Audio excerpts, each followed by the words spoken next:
Bienvenue dans l'émission La vérité de l'Évangile avec Andrew Wommack, un ministère d'enseignement qui se concentre sur l'amour et la grâce inconditionnelle de Dieu. Et maintenant, voilà Andrew. Bienvenue dans notre émission La vérité de l'Évangile. Aujourd'hui, je commence ma 4e semaine d'enseignement sur le sujet intitulé « Vivre le meilleur de Dieu ». J'ai un tout nouveau livre sur le sujet et cette semaine marque la dernière de cet enseignement. Nous en sommes aujourd'hui à notre 4e semaine dans cette série. Donc j'ai cet enseignement sous forme de livres, de CD et de DVD et je vous encourage vraiment à profiter de ces ressources. Cela a totalement transformé ma vie. Le fait de croire que je suis béni a vraiment tout changé. Je crois vraiment que je suis béni. Et je vous ai déjà partagé de nombreux témoignages personnels qui démontrent que la puissance de Dieu est à l'œuvre dans ma vie. Peu importe qui vous êtes, du moment où vous êtes né de nouveau, alors vous êtes béni de toute bénédiction spirituelle dans les lieux célestes en Christ. C'est ce qui est écrit dans Éphésiens chapitre 1, verset 3. Tout cela, bien sûr, dépend du fait que vous soyez ou non né de nouveau. Dieu vous a donné sa bénédiction et a pourvu à votre salut, mais à moins de vous en saisir et de faire de Jésus votre Seigneur et Sauveur, ces bénédictions ne se manifesteront pas dans votre vie. D'ailleurs, même après votre nouvelle naissance, ces choses ne se manifestent pas automatiquement. Vous devez tout d'abord y croire. J'ai passé du temps la semaine dernière et j'ai mis l'accent sur cette vérité. Permettez-moi de retourner dans Deutéronome chapitre 28. Lors de la dernière émission, j'ai parcouru ces passages et j'ai énuméré quelques-unes des bénédictions qui sont mentionnées dans ce chapitre. Et toutes ces bénédictions sont dépendantes de vos performances. Mais dans le Nouveau Testament, ce n'est pas dépendant de vos performances, mais plutôt dépendant de votre foi en Jésus. Jésus est venu accomplir chacun de ces commandements et maintenant nous bénéficions de ces choses, de la bénédiction, non pas au moyen de notre sainteté ni de nos bonnes œuvres, mais par le simple fait de placer notre confiance en Jésus. Nous devons croire en lui. Donc j'ai déjà parcouru Deutéronome chapitre 28 du verset 3 à 7. Permettez-moi d'y retourner et de vous les relire. Au verset 3, il est écrit « Tu seras béni dans la ville et dans les champs. Tes enfants, le produit de ton sol, les portées de tes troupeaux, de ton gros et de ton petit bétail, tout cela sera béni. Ta corbeille et ta huche seront bénies. Tu seras béni à ton arrivée et à ton départ. L'Éternel te donnera la victoire sur les ennemis qui se dresseront contre toi. Ils sortiront contre toi par un seul chemin, et c'est par 7 chemins qu'ils fuiront devant toi. » J'ai apporté mes commentaires personnels sur chacun de ces versets la semaine dernière. Si vous avez loupé une partie de cet enseignement, je voudrais à nouveau vous encourager à vous le procurer, parce que vous devez appliquer ces vérités à votre situation actuelle. Vous êtes bénis. On lit ensuite au verset 8, « L'Éternel ordonnera à la bénédiction d'être avec toi dans tes greniers. » Remarquez les mots qui sont employés ici. L'Éternel ordonnera. Est-ce que vous savez que lorsque Dieu ordonne quelque chose, alors cette chose s'accomplit? L'Éternel ordonnera à la bénédiction d'être avec toi dans tes greniers et dans toutes tes entreprises. Il te bénira dans le pays que l'Éternel, ton Dieu, te donne. Il est important de réaliser qu'il est écrit qu'il ordonne que cette bénédiction soit avec vous dans vos greniers. La semaine dernière, j'ai mentionné que si vous n'avez pas de grenier, de réserve, aujourd'hui on pourrait appeler cela un compte épargne, un surplus ou un excédent qu'on met de côté. Si vous ne mettez rien de côté, Dieu n'aura rien à bénir. Il est également écrit dans ce même verset qu'il bénira toutes vos entreprises. Si vous ne faites rien, Dieu ne peut rien bénir. 100 fois 0 est égal à 0. C'est d'ailleurs pour cette raison-là que je ne suis pas favorable à ce concept selon lequel les gens vivent d'allocations et d'aides sociales. Comprenez bien ce que je suis en train de dire. Je sais qu'il y a un bon nombre d'entre vous qui regardent cette émission aujourd'hui et vous avez recours à des aides sociales de la part du gouvernement. Dieu n'est pas en colère contre vous, je dis simplement que ce n'est pas ce que Dieu a de meilleur. N'importe lequel d'entre vous peut se retrouver dans une situation qui nous oblige à accepter ce genre d'aide pendant un certain temps. Je ne dis pas que vous êtes dans le péché ni que c'est mal. Cependant, ce que je dis, c'est que cela ne sera jamais ce que Dieu a de meilleur. Si votre foi ne va pas au-delà de ce que ces aides sociales peuvent vous apporter, alors votre foi n'est pas très forte. Dieu a quelque chose de bien meilleur que cela. Vous devriez rechercher quelque chose de plus.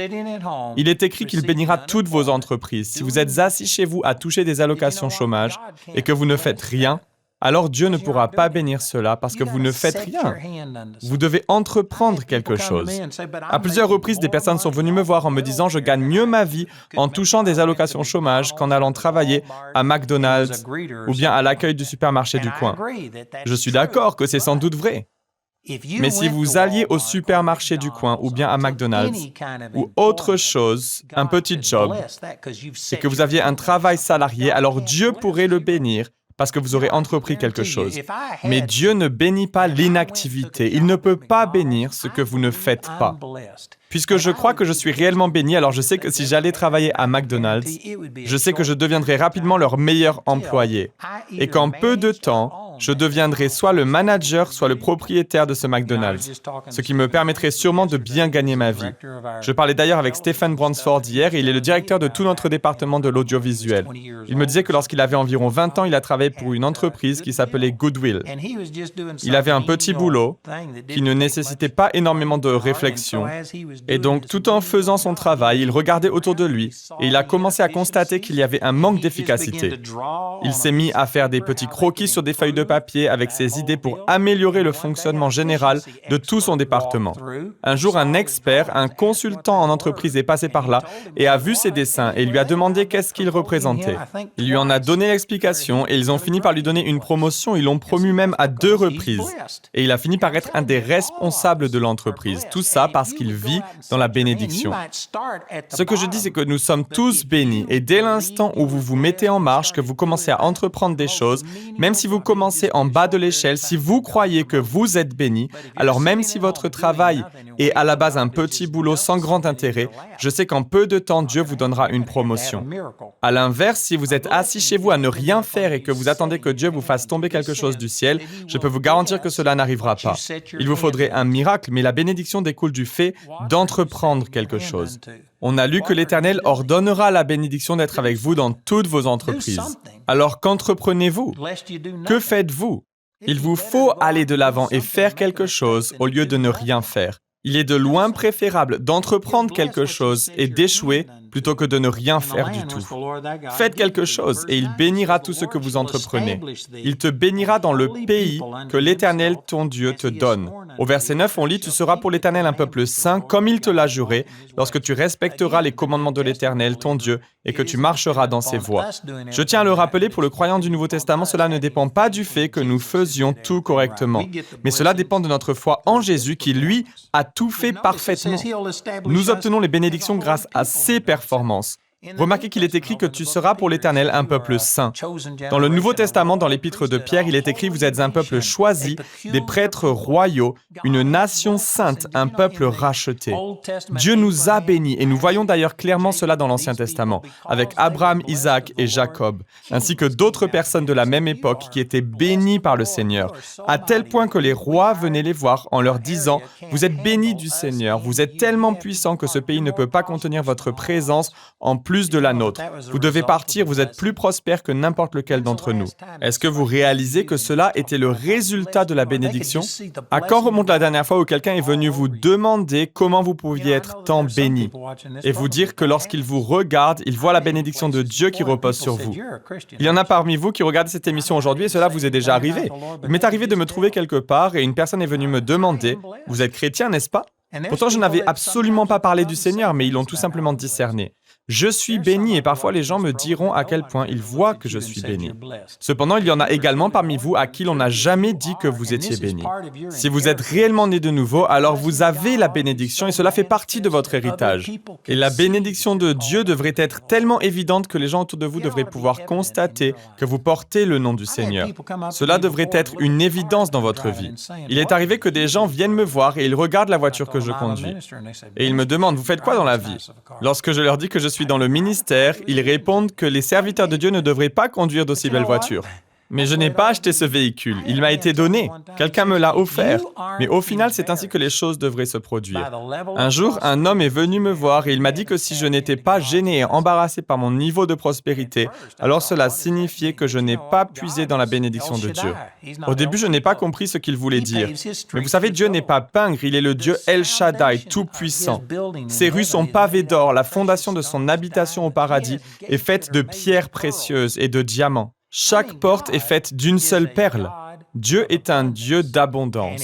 Et si les gens ne constatent aucune abondance, aucune forme d'abondance dans votre vie, s'il ne vous arrive jamais de vous sentir gêné par l'abondance de Dieu dans votre vie, alors vous n'avez pas réellement activé la bénédiction de Dieu.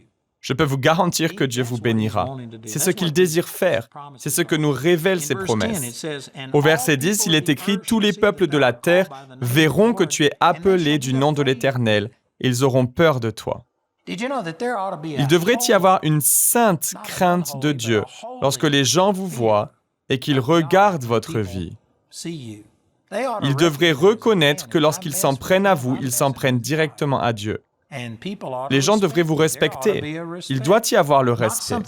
Et sachez que le respect n'est pas quelque chose que l'on devrait exiger, mais quelque chose que les gens manifestent naturellement parce qu'ils reconnaissent la faveur de Dieu sur votre vie.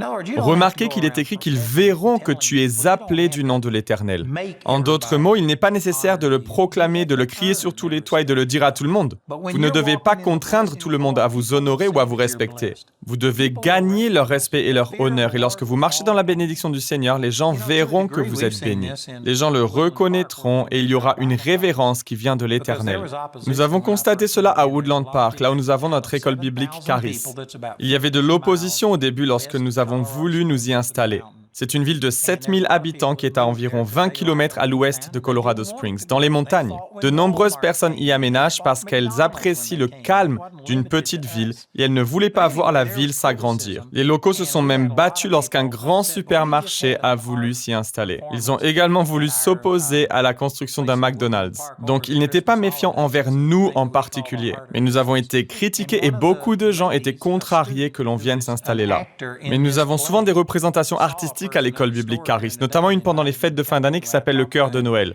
Une de nos étudiantes qui joue dans ce spectacle a croisé un homme dans un magasin ce jour-là et elle l'a invité à venir regarder la représentation. Par la suite, j'ai eu l'opportunité de parler à cet homme et j'ai découvert qu'il était médaillé d'or aux Jeux Olympiques. Il avait émigré aux États-Unis et il habite maintenant juste à côté de l'école. Il est venu et il a vu ce que Dieu faisait dans ce lieu. Il a été tellement touché par ce spectacle qu'il est venu me voir après la représentation en me racontant « Je faisais partie de ceux qui vous ont critiqué et maintenant je vois la bénédiction de Dieu, je vois la puissance de Dieu sur ce lieu. » Il m'a dit qu'il ne voulait absolument pas louper une seule de nos représentations. C'est exactement ce dont il est question ici, que les gens verront que nous sommes appelés par le nom du Seigneur et ils craindront la bénédiction de Dieu. Ils la révéreront. Cela accompagne la bénédiction du Seigneur. Cela devrait se produire dans votre quartier. Cela devrait se manifester où que vous soyez, quels que soient les problèmes ou les difficultés auxquels vous faites face. Vous êtes bénis, mais vous devez coopérer avec les lois de Dieu et vous devez le croire. Peut-être que vous êtes en train de vous dire que cela ne vous est jamais arrivé. Eh bien, vous devez y croire. Je crois que je suis béni, je confesse que je suis béni. On peut lire la suite au verset 11 qui dit « L'Éternel te comblera de bien en multipliant tes enfants, les portées de tes troupeaux et le produit de ton sol, dans le territoire qu'il a juré à tes ancêtres de te donner. » Quelle merveilleuse bénédiction! Dieu désire vous bénir de manière surabondante. Dans le livre de Malachie, nous lisons des passages qui font référence à la dîme. Je tiens à nouveau à préciser que le sujet de la dîme doit être interprété à la lumière de la Nouvelle Alliance, parce que dans le Nouveau Testament, nous avons été rachetés de toute forme de malédiction. Je ne suis donc pas maudit si je ne paye pas ma dîme. Cependant, il y a tout de même une bénédiction rattachée à la dîme. Et dans Malachie 3:10, il est écrit que le Seigneur votre Dieu vous ouvrira son bon trésor dans tout le pays et que vous aurez une telle abondance que vous n'aurez pas assez de place pour le recevoir. En d'autres mots, ces bénédictions vont déborder. Dans Luc 6:38, il est écrit « Donnez et on vous donnera. On versera dans le pan de votre vêtement une bonne mesure, tassée, secouée et qui déborde. » À nouveau ici, on voit cette référence à l'abondance. Lorsque Jésus a transformé l'eau en vin, il y avait 6 jarres de pierre qui servaient à la purification et aux ablutions. Et j'ai fait des recherches à ce sujet. J'ai découvert que chacune de ces jarres contenait entre 100 à 150 litres d'eau. Une fois de plus, dans cet exemple, on voit que Jésus pourvoit en abondance car il a changé environ 600 litres d'eau en vin. Et bien entendu, le meilleur vin qui soit. C'était plus que nécessaire, plus que ce qu'il fallait. Dans l'exemple des 5 pains et des 2 poissons, il est intéressant de remarquer le fait qu'il les a bénis par la parole. Plutôt que de les maudire en disant qu'ils étaient insuffisants, il les a bénis et a dit « Vous êtes suffisants ». Puis il a rompu le pain et a nourri 5000 hommes, sans compter les femmes et les enfants. Et après qu'ils aient tous mangé, ils ont ramassé 12 paniers pleins de morceaux de pain qui restaient, ainsi que les fragments de poisson. Une fois que tout le monde s'était resservi plusieurs fois, autant qu'ils en voulaient. Vous voyez, c'est la nature de Dieu, c'est le Dieu El Shaddai, il n'est pas radin. C'est l'abondance avec Dieu, et c'est ce que nous lisons ici. L'Éternel te comblera de bien en multipliant tes enfants, les portées de tes troupeaux, et le produit de ton sol dans le territoire qu'il a juré à tes ancêtres de te donner. Cela parle de la surabondance. Il y a de nombreuses personnes qui se contentent de tout juste s'en sortir. Ils ne veulent pas trop en demander. Vous savez, ce n'est pas ce que Dieu a de meilleur. Je connais des gens, et ce sont des gens vraiment bien, qui m'ont dit ce genre de choses. De nombreuses personnes sont venues me voir en disant « J'en ai suffisamment, je n'ai pas une maison de luxe, il y a plein de travaux à faire dessus, mais le toit ne fuit pas, ça ira, je m'en contente. Ma voiture n'est pas belle, mais elle est fiable. Mes vêtements ne sont pas très beaux. Je n'ai pas grand-chose, mais j'en ai suffisamment et je m'en contente, c'est assez. » Et ils pensent être spirituels en agissant ainsi. Je pense que nous devrions être satisfaits, peu importe ce que nous avons, c'est certain. Mais nous ne devrions pas être complaisants. Dieu est un Dieu d'abondance, il désire vous combler de bien. Je vous dis cela dans l'amour sans chercher à vous blesser ni vous offenser, mais si vous pensez que vous avez suffisamment et que vous ne mettez pas votre foi en Dieu pour quoi que ce soit de plus, si vous dites en avoir assez, alors à mon avis, vous êtes égoïste. Vous pensez que la prospérité est uniquement pour vous, et donc lorsque vos besoins personnels sont comblés, dès l'instant où vous en avez suffisamment pour vivre pour vous, alors peu importe ce qui se passe pour les gens autour. Le reste n'a que peu d'importance, tout tourne autour de vous et de votre provision personnelle. Lorsque vous en avez suffisamment, alors vous êtes satisfait et vous n'en voulez pas davantage. Cette attitude est extrêmement égoïste. Si vous pensez en avoir suffisamment et que vous n'en voulez pas davantage, croyez pour un surplus et donnez-le-moi afin que je puisse prêcher l'Évangile dans le monde entier, afin que l'on puisse former des étudiants qui puissent eux-mêmes transformer les gens autour d'eux, et cela nous permettra d'impacter ce monde. Si vous en avez suffisamment pour vos besoins personnels, il n'est pas nécessaire d'amasser plus de choses. Cependant, croyez pour plus, permettez à Dieu de vous faire prospérer, vous combler de biens afin que vous puissiez aider à établir son royaume. 2 Corinthiens 9, 8 dit « Dieu peut vous combler de toutes ses grâces afin que vous possédiez toujours à tout point de vue de quoi satisfaire à tous vos besoins et que vous ayez encore en abondance pour toute œuvre bonne. » La raison pour laquelle Dieu veut vous combler de bien et de toutes choses, c'est afin que vous abondiez pour toute œuvre bonne. En ce moment même, nous sommes en train de construire un campus pour notre école biblique Charis et nous avons déjà dépensé plus de 70 millions de dollars. Nous nous sommes engagés à construire ce bâtiment sans générer de dettes, mais cela va me coûter encore des dizaines de milliers de dollars pour terminer la construction. Au moment où j'enregistre cette émission, nous sommes à nos limites financièrement. Alors si vous pensez que vous en avez suffisamment et qu'il ne vous en faut pas davantage, je vous encourage à croire avec moi. Accordons-nous, faites-nous un don afin de nous permettre de terminer ce projet. Vous êtes peut-être choqués de m'entendre dire cela, mais c'est la manière dont je vis moi-même. Je ne vais pas vous donner la somme exacte, mais avec ma femme, nous venons de faire un don considérable aujourd'hui même pour mon propre ministère, parce que je veux croire pour une expansion, mais pas pour en avoir davantage pour moi-même.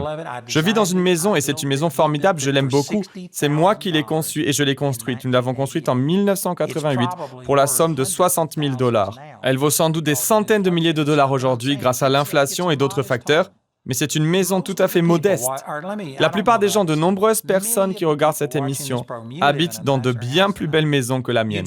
Vous conduisez peut-être une voiture plus récente ou plus neuve que la mienne. Au quotidien, je conduis une Ford Escape. Je ne me plains pas, j'aime cette voiture. Je l'ai choisie, je l'ai payée en espèces. Et je ne m'en plains pas. J'aime ce que j'ai, cependant je ne suis pas en train de dire « Dieu, j'ai tout ce qu'il me faut, ne m'en donne pas davantage. » Je crois toujours pour recevoir davantage et je donne aussi énormément et généreusement. Avec ma femme, il nous est arrivé de donner entre 80% et 90% de notre revenu annuel. Nous ne faisons pas cela tous les ans, mais nous donnons un minimum de 25% de nos revenus. Et nous mettons une partie de nos revenus de côté pour faire des dons spécifiquement. Et en général, nous finissons toujours par en donner bien plus, bien au-delà. Nous donnons probablement 30 ou 40% de façon régulière, parfois jusqu'à 90%. Et nous faisons cela en plaçant notre foi en Dieu pour voir une augmentation, non pas pour nous-mêmes. Je ne désire pas avoir une plus grande maison, une meilleure voiture, mais je le fais afin de l'investir pour l'Évangile. Cela fait partie de la bénédiction de Dieu. Dieu vous a béni et tout ce que vous devez faire est de croire et Dieu vous fera prospérer et il vous comblera de bien.